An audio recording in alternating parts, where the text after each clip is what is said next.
Hi everyone! Welcome to the Empath Tarot. It's another love reading, timeless and general. Take what resonates lang po. Maybe some part of the reading, makaresonate kayo. Some part of it hindi. Totally makaresonate na parang kwento ninyo ito or hindi naman kaya. Dahil iba't ibang mga connections, iba't ibang mga love stories, and mga energies. Pero ano kaya yung pinakamalalakas na ating masasagap? Ano kaya ang mga gabay at aral sa buhay, pag-ibig, and life in general? Natin, Spirit guides, send me messages, anong love connections ito, lessons in life, and guidance na nais yung ipabatid sa amin. Mga aral at gabay sa buhay, pag-ibig, life in general. Send me more messages sa Spirit guide.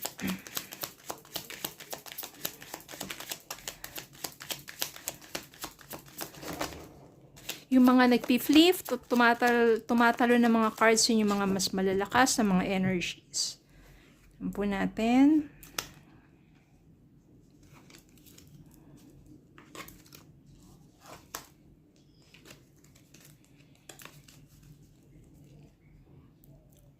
Six of Wands. Ten of Pentacles. Nine of Cups. Knight of Cups, Queen of Pentacles, the Hangman, Four of Cups, Ten of Cups, Knight of Wands, Judgment,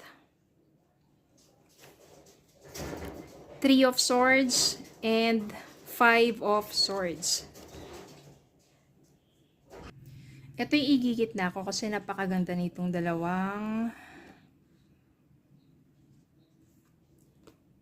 cards na to. Singit natin to dito. And ito dito. Yan.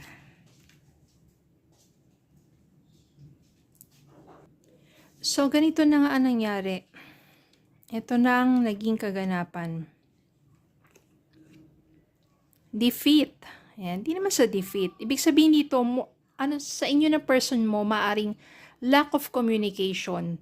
Yun yung paulit-ulit na ng pagtatalo because meron kayong lack of communication. Paano nagtatalo, di ba?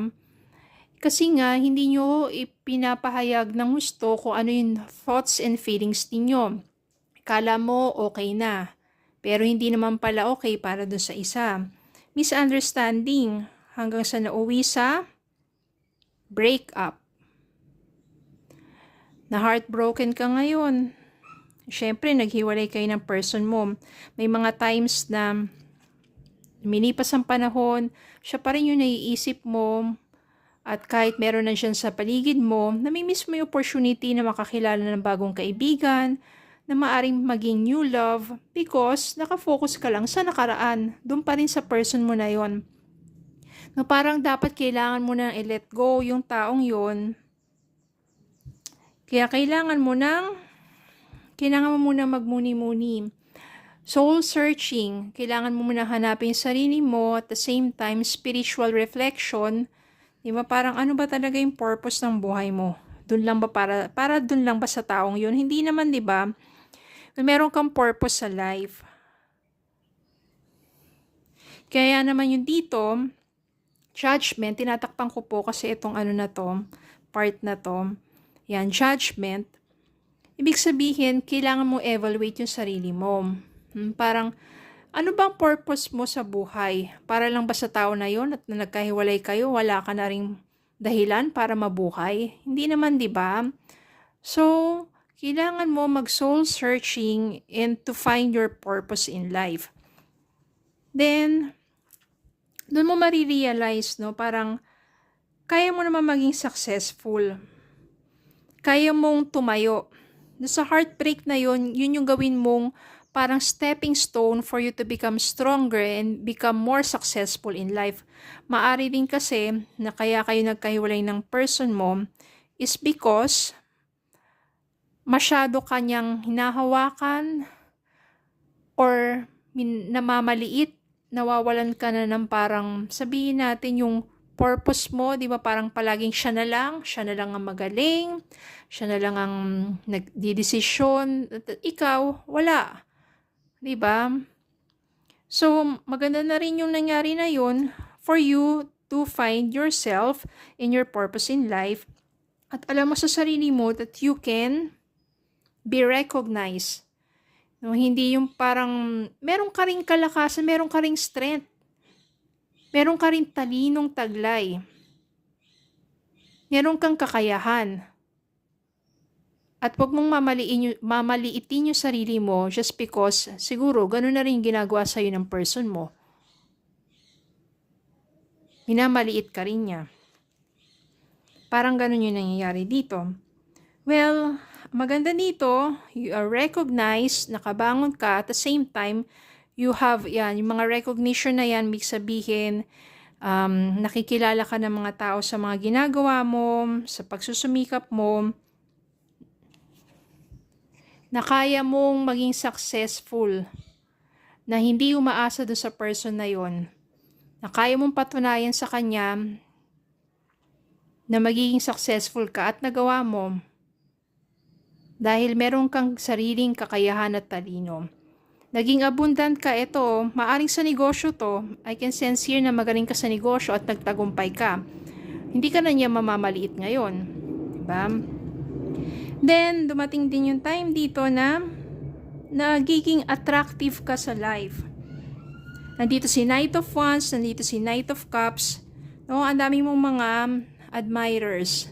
At maaring isa sa kanila, or maaring ito, pareho nilang katangian to.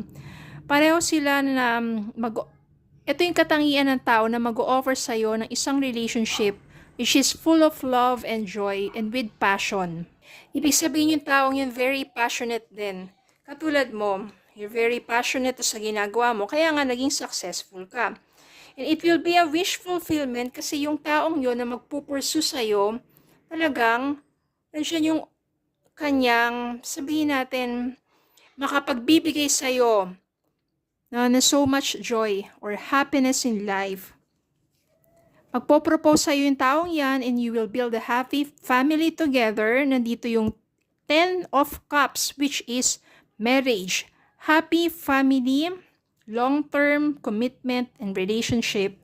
And yung 10 of Pentacles naman dito, ibig sabihin culmination. Ano lahat ang pagtsatsaga mo, sacrifices mo, yung pagsisipag mo. At the same time, pati yung buong family mo will obtain so much abundance in life. Kasi yung person mo which is passionate din, no, pareho kayong passionate, ang mangyayari siya, magtutulungan kayo. Walang pataasan ng pride, walang pataasan ng, di ba, sa ere, ng mga ego ninyo.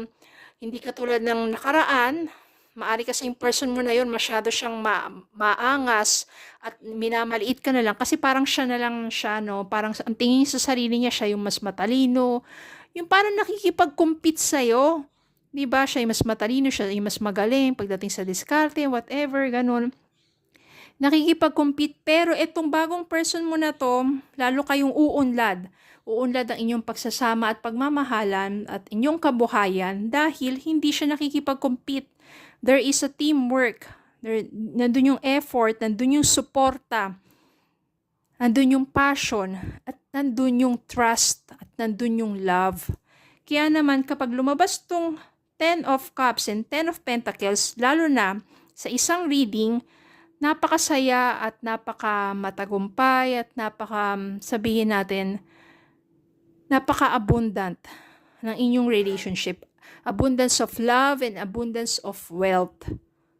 Diba? Parang ito yung pinakamagandang combination of cards na kapag lumabas sa isang love reading, so much joy and happiness and abundance.